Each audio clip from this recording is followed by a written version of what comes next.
السلام علیکم، میں ہوں آپ کی ہوسٹ صفیہ حجات، آج ایک نئے مہمان کے ساتھ، اور ان سے مل کر آپ کو بہت اچھا لگے گا۔ اور فیصل آباد کی جانی پہچانی شخصیت ہیں، بہت کچھ کرتے ہیں، بزنس بھی کرتے ہیں، سیاست بھی کرتے ہیں، دوستوں کو بھی ٹائم دیتے ہیں، فیملی کو بھی دیتے ہیں، اپنے جو حلقہ احباب ہیں وہاں بہت ملنسار اور یاروں کے یار سمجھے جاتے ہیں۔ آئیے آج میں آپ کو عدنان رحمانی صاحب سے ملواتی ہوں، آپ کو ان سے مل کر بہت کچھ جاننے کا، بہت کچھ سیکھنے کا موقع ملے گا۔ اس سے پہلے کہ میں ان سے سوالات کروں، میں نے انٹرویو شروع ہونے سے پہلے جو ان سے تھوڑی سی ملاقات ہوئی، چائے پیتے ہوئے جو بات ہوئی، اس میں مجھے ان کی بات بہت اچھی لگی۔ آپ اپنے بچوں کو میں یہ کہنا چاہوں گی کہ ان کا انٹرویو آپ شروع سے لے کر آخر تک ضرور دیکھیے گا، آپ کو بہت کچھ سیکھنے کا موقع ملے گا۔ آپ کو اپنے بچوں کی تربیت کرنے کے لیے اس میں بہت ساری ایسی باتیں ملیں گی جس سے آپ کے بچے نہ صرف کامیاب زندگی گزاریں گے بلکہ آپ بھی اپنے آنے والے کل کے بارے میں فکر مند نہیں ہوں گے۔ السلام علیکم۔ وعلیکم السلام۔ کیسے ہیں آپ؟ میں ٹھیک ہوں صفیہ۔ بہت شکریہ، آپ نے اپنی اتنی مصروفیات میں سے ہمیں وقت دیا، اور میں کہتی ہوں کہ یہ ہمارا بہت بہترین انٹرویو ہوگا، بہت کچھ ہمیں سیکھنے کو ملے گا۔ آپ سے گفتگو کرتے ہوئے ایک بہت خوبصورت سما بن گیا، اور انشاءاللہ تعالی ہمارا پورا انٹرویو میں اسی طرح رہے گا۔ ہوپفلی۔ عدنان صاحب، سب سے پہلے تو مجھے یہ بتائیں کہ آپ کے بارے میں مجھے یہ لگ رہا تھا کہ جیسے انہوں نے کہا نا کہ ایک سیاست دان ہے، جی جی، سیاست دان کا انٹرویو کرنا ہے، تو میرے ذہن میں ایک آیا کہ ایک بڑی بھرکم سی شخصیت ہوگی اور ان سے مجھے بات کرنی پڑے گی، تو اس کے لیے مجھے تھوڑے سے لفظوں کو ترتیب دینا پڑے گا۔ لیکن جب میں آپ سے ملی تو ایک نوجوان کی عادت مجھے نظر آئی، مجھے بہت اچھا لگا کہ آپ اتنی چھوٹی سی عمر میں اور اتنے کم عمرے میں اتنا کچھ آپ کر رہے ہیں۔ تو اپنا تھوڑا سا یہ بتائیں کہ سیاست میں کیسے آپ آئے، اور کیا سوچا تھا زندگی میں پہلے کبھی؟ اگر آپ اپنی زندگی کی کہانی شروع سے ہمیں اپنے بچپن سے تھوڑا سا سنانا شروع کریں تو اس میں یہ ہوگا کہ ہمارے سننے والوں کو، اس میں ظاہر ہے سننے والوں میں بچے بھی ہیں، بڑے بھی ہیں، بوڑھے بھی ہیں، ان سب کو آپ سے بہت کچھ سیکھنے کو ملے گا۔ صوفیہ، پہلی بات بہت شکریہ آپ یہاں پہ آئی ہیں، بہت شکریہ۔ اور یہ انٹرویو ہو رہا ہے، مجھے خوشی ہے کہ مجھے آپ نے کچھ سوالات ایسے کر دیے ہیں کہ پہلی بار کسی بندے نے مجھے ایکسپلور کرنے کی کوشش کی ہے، تو I am ready to be explore. میں چاہتا ہوں کہ کچھ چیزیں میں آپ کے ساتھ شیئر کروں۔ جہاں تک میری پرسنل لائف کا تعلق ہے، میری پرسنل لائف جیسی چھوٹے بچوں کی لائف ہوتی ہے، ایک ہم لوگ لو مڈل کلاس گھرانے سے میرا تعلق تھا، اور جو گلیوں میں بچے کھیلتے ہیں ویسے میں کھیلتا تھا۔ میرے بچپن کو دوست بھی ابھی بھی کوئی بیچارہ مزدوری کر رہا ہے، اچھا، اور کوئی بندہ کسی اور جگہ جاب کر رہا ہے۔ This is how the life is. لیکن یہ ہے کہ آپ پھر کچھ دوست محنت کرتے ہیں، پھر اللہ تعالیٰ کو کھلا دیتا ہے، بالکل دیتا ہے۔ اور جب آپ ایک لوور مڈل کلاس گھرانے سے ہوں تو پھر وہ لوور مڈل کلاس گھرانے کے جو دوست بنتے ہیں آپ کے، تو وہ بھی لوور مڈل کلاس ہی ہوتے ہیں، جی لیکن اپنی محنت سے بہت سارے لوگ بہت کچھ اچیو کر لیتے ہیں۔ جی، تو اس میں بہت سارے لوگ ایسے ہیں جنہوں نے اچیو کیا، اور الحمدللہ ان میں بھی ہوں، کہ اللہ تعالیٰ نے مجھے چنا اس کام کے لیے کہ میں محنت کروں، اور میں سمجھتا ہوں ہر چیز گاڈ گیون ہے، گاڈ گفٹڈ ہوتی ہے۔ جی بالکل۔ ایون کہ جو آپ کے خیالات ہیں وہ بھی آپ کے اپنے نہیں ہیں، وہ بھی اللہ تعالیٰ کی طرف سے خیالات ہی بہت آتے ہیں۔ خوبصورت بات کہی آپ نے۔ تو آج جب میری زندگی سٹارٹ ہوا، جب میں بچپن میں تھا، فیصل آباد سے ہی ہیں؟ ایگزیکٹلی، میں فیصل آباد سے ادھر سے ہی آپ کی تعلیم ہوئی؟ میری جو مڈل ہے میں یہیں پہ ہوں، اچھا، اور اس کے بعد army Burn Hall college Abbottabad سے میں نے او لیولز کیا تھا، اور او لیولز کے بعد پھر واپس فیصل آباد، اور فیصل آباد میں آگے پھر یہاں پہ آئی کام، یہاں پہ پنجاب کالج ہے، اچھا، اور گریجویشن جو ہے میری وہ پرائیویٹ ہے، وہ میں نے گریجویشن کی ڈگری میں ڈیورنگ دا بزنس میں نے گریجویشن کی ڈگری کی ہے۔ اچھا۔ ہاں، تو اتنا پڑھنے کے بعد سیاست میں کیسے آگے؟ شوقیہ یا دوستوں نے دھکیل دیا؟ دیکھیں، سیاست بالکل بھی شوق نہیں تھا سیاست کا، اچھا، اور میں یہ سمجھتا ہوں اگر عمران خان نہ ہوتا یہاں پہ تو شاید میں بھی پولیٹیشین نہ ہوتا۔ بالکل، اور اکثر میں بات ایک ویژن تھا، بڑا کلیئر تھا۔ آپ دیکھ لیے پاکستان کا نظام کیا چل رہا ہے، پاکستان میں بیوروکریٹس ہیں یا پولیٹیشنز ہیں، یہ ایک لمبی فہرست ہے کچھ اچھے لوگوں کی اور برے لوگوں کی. برے لوگوں کی. لیکن اگر آپ پالیٹیشینز اور بیوروکریٹس میں دیکھیں تو چند آپ کو اچھے لوگ ملیں گے اور زیادہ میجورٹی میں آپ کو برے لوگ ہی ملیں گے. تو ویژن بیہائنڈ کہ ہم لوگ پالیٹکس میں کیوں آئے اس کی ریزن بڑی سمپل تھی. خان صاحب کہتے تھے کہ اگر اچھے لوگ سیاست میں نہیں آئیں گے تو اس کی جگہ کو برے لوگ لے لیں گے, برے لوگ لے. اور یہ ہوتا ہی آ رہا ہے. ہمارا سیاست میں آنے کا مقصد سمپلی یہ تھا کہ ہم جو گیپ ہے اس کو فلفل کریں, اور فلفل ہمارے یہاں پہ آنیسٹی جو ہے نا جی وہ بڑی بڑی چیز ہے.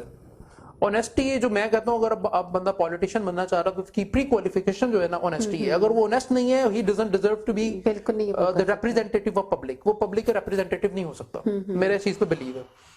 تو یہ اس وجہ سے ہم لوگ سیاست میں آئے ہیں کہ ہم لوگ کو لوگوں کو سرو کر سکیں, اور اللہ کرے کہ ہم لوگ اس میں کامیاب ہو گئے, ہم سرو کر رہے ہیں انشاءاللہ. کیونکہ اگر نیت صاف ہو تو پھر راستے بھی مل جاتے ہیں, منزلیں بھی مل جاتی ہیں, اور انشاءاللہ تعالیٰ آپ کو ضرور ملے گی.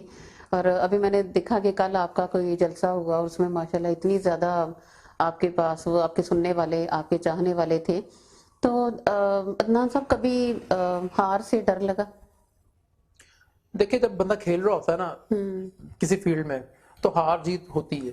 بالکل. تو اگر ہار سے ڈر جائیں گے تو پھر جیت کی طرف کیسے جائیں گے؟ پھر آپ کھیلنا بند کر دیں. جی, اس کا مطلب یعنی آپ کا کہنا ہے کہ ہار کو فیس کرنے کا ہمیں جرأت آنی چاہیے, ہونی چاہیے ہمارے اندر. بالکل صحیح کہہ رہے ہیں. پبلک کے اسپیشلی یہ پالیٹکس کا جو ایک رول ہے کہ آپ پبلک جو آپ ڈیموکریٹک ہیں تو ڈیموکریسی کے اندر جو اظہار ہے عوام کا تو آپ اس کو لائک کرتے ہیں. دوستوں نے ساتھ دیا جب سیاست میں آئے؟ دوستوں نے بہت ڈسکریج کیا. اچھا. وہ کہتے ہیں کس کام میں آگے ہو, یہ تھینک لیس جاب ہے, آپ مطلب آپ نے اپنے محنت کی کمائی جو حلال پیسہ آپ نے اس میں لگانا ہے, اور اس میں اگر آپ ارن کرتے ہیں وہ حرام ہے. تو یہ بڑا ڈیفیکلٹ ڈیسیجن ہے, لیکن جب آپ نے ڈیسیجن لے لیا تو I stand by my decision, میں لگا ہوں انشاءاللہ. انشاءاللہ. نہیں, ہماری دعائیں آپ کے ساتھ ہیں. عدنان صاحب مجھے ایک بات کی بڑی مجھے حیرت ہو رہی ہے. آپ کے پی اے سے جب بیٹھ کے بات ہو رہی تھی تو پتہ چلا کہ آپ سیاست میں بھی ہیں, بزنس بھی کر رہے ہیں ساتھ. تو اپنے وقت کو کیسے آپ ڈیوائیڈ کر لیتے ہیں؟ فیملی بھی ہے, فیملی کو بھی دینا ہے, بچوں کو اپنے دوستوں کو بھی وقت دینا ہے. تو یہ سارا آپ نے کیسے شیڈیول سیٹ کیا ہے؟ کیا شیڈیول بنایا یا جدھر سے بھی آواز آ گئی ادھر چلے گئے, بھاگ گئے ادھر؟ نہیں, ایسا ہوتا نہیں ہے. اگر آپ ایسا کریں گے کسی سے بھی فون آ گیا اٹھ کے چلے گئے تو یہ بڑی زندگی بے ہنگم سی ہو جاتی ہے. جی. تو ہم لوگوں نے ایک ہی ٹائم میں کئی سارے فون آ سکتے ہیں. ایگزیکٹلی. تو اس کا طریقہ کار ہم لوگوں نے یہ بنایا کہ بزنس کے آرز ہیں, بزنس کے ڈیز ہیں, ہم ان دنوں میں کاروبار وہ کر ذرا رہا آپ ہوتا ہوں. بتانا چاہیں گے کہ اگر سننے والوں کو بھی اچھا مطلب میں منڈے سے لے کے تھرسڈے تک میرا 5 دن کا بزنس آرز ہے, اور 5 دن میں کام کرتا ہوں, اپنے کاروبار کو ٹائم دیتا ہوں. کیونکہ پالیٹکس جو ہے وہ میرا گزر بسر تو نہیں ہے. مطلب میں I am not earning anything from the politics. اس میں تو پیسے لگ رہے ہوتے ہیں. اس کے بعد پھر فرائیڈے, سیٹرڈے, سنڈے 3 دن جو ہوتے ہیں وہ میں 2 دن اپنی حلقے میں ہوتا ہوں, اور لوگ مجھ سے مل رہے ہوتے ہیں پالیٹکس کے سلسلے میں, اور 1 دن میرا فیملی ڈے ہے. اور میں سنڈے کو سارا دن کسی بھی جگہ اویلیبل نہیں ہوتا, میں سارا دن اپنی فیملی کو دیتا ہوں. اس کا مطلب کہ یعنی کسی کو بھی آپ شکایت کا موقع نہیں دیتے, پورا آپ سب کے ساتھ انصاف کرتے ہیں. کوشش ہم کرتے ہیں, لیکن یہ کہ شکایتیں پھر بھی ہو جاتی ہیں. کوئی بات نہیں, یہ بندہ بشرن انسان ہو جاتا ہے. تو کاروبار اور سماجی زندگی کو مطلب آپ نے بڑے اچھے طریقے سے بیلنس کیا ہوا ہے. تو سیاست کیوں جوائن کی؟ صرف یہ خدمت کے حوالے سے, یا یہ عمران خان کے نظریے کو آپ لے کے جانا چاہتے تھے کہ اچھی قیادت جو ہے وہ نوجوان جو ہے وہی آگے بڑھ کے پیش کر سکتے ہیں؟ اصل میں بات یہ ہے کہ میں جو میری سیاست کی فیلنگز تھیں جو خان صاحب, کتنا عرصہ ہو گیا آپ کو سیاست میں نے پارٹی پی ٹی اے میں نے 2011 میں جوائن کی تھی. 2011 جی. اور 2021 آ گیا تو اس مین کے تقریباً 10 سال ہو گئے مجھے اس پارٹی میں. 10-11 سال آپ نے لگا دیے. تو جب میں یہ آئیڈیا آ رہا تھا کہ پالیٹکس میں جانا چاہیے, تو میں نے اس فیلنگز کو بڑا سنب کیا کہ یار یہ جو جذبات اس کو سنب کروں اور میں اپنے کام میں لگا رہا ہوں. لیکن اس میں میرے والد صاحب کا بہت بڑا رول ہے. انہوں نے مجھے کہا یار بات یہ ہے کہ زندگی جو ہے انسان کی چھوٹی سی ہے, اور اگر آپ اپنے آپ کو اپنے جذبات کو سیٹسفائی نہیں کر سکتے, اپنی فیلنگز کو نہیں کر سکتے, تو یہ غلط ہے. تو اگر آپ کو اللہ تعالیٰ نے کچھ دیا ہے, کچھ ابیلٹی دی ہے, یا آپ کو پیسہ دیا ہے تب خدمت نہیں کرتے, اور اللہ تعالیٰ نے اگر آپ کو کوئی ہنر دیا ہے تب بھی لوگوں کو خدمت نہیں کرتے, تو آپ زیادتی کرتے ہیں. اپنی جو سوسائٹی کو آپ کا کنٹریبیوشن ہے وہ پراپر نہیں ہے. تو الحمدللہ میں اس میں میرے والد صاحب کا بہت بڑا کردار ہے کہ انہوں نے مجھے کہا کہ یار anyways you should go for the politics. میں کر رہا ہوں الحمدللہ. کتنے بہن بھائی ہیں؟ ہم لوگ 5 بھائی ہیں اور 2 بہنیں. تو بھائی